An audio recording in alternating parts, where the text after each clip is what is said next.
புதுச்சேரியில் பேனர்களை வைக்க தடை விதிக்கப்பட்டுள்ள நிலையில் முதலமைச்சர் ரங்கசாமியின் பிறந்தநாளை முன்னிட்டு மாநிலம் முழுவதும் அவரது ஆதரவாளர்கள் விதவிதமான பேனர்கள் வைத்திருப்பது சர்ச்சையை ஏற்படுத்தியுள்ளது.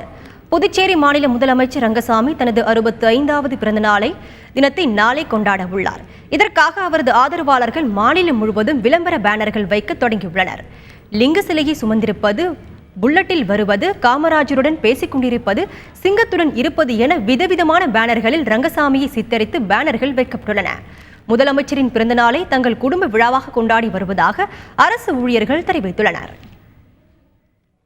வறுமையான நிலையில் நாங்கள் வாடிக்கொண்டிருந்த நிலையில் எங்களுடைய மாண்புமிகு மக்கள் முதல்வர் அவர்கள் எங்களுடைய ஏழ்மையின் பொருட்டு எங்களுடைய குடும்ப வறுமையை கருத்தில் கொண்டு பல்லாயிரக்கணக்கான ஏழை இளைஞர்களுக்கு இன்றைக்கு மீண்டும் வேலைவாய்ப்பை, அரசு வேலைவாய்ப்பை கொடுத்து எங்களை வாழ வைத்திருக்கின்றார்.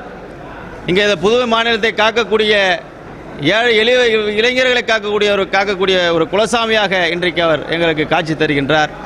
அந்த வகையில் அவருடைய பிறந்த நாளை எங்களுடைய இல்ல திருவிழாவாக நாங்கள் குடும்பமாக கொண்டாடி கொண்டிருக்கின்றோம்.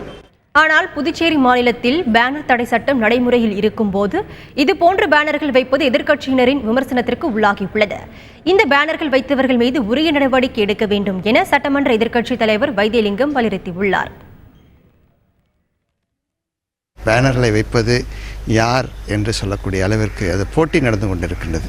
படகு போட்டி, ஓட்டப்பந்தய போட்டி, மராத்தான் போட்டி என்பதைப் போல இன்றைய தினம் ஒரு போட்டி நடந்து கொண்டிருக்கிறது. அந்த போட்டியானது பேனர் வைக்கக்கூடிய ஒரு போட்டி என்று சொல்ல வேண்டும். தமிழகத்தினுடைய தலைமை நீதிமன்றத்திலிருந்து அதற்கு தடை விதிக்கப்பட்டிருக்கின்றது.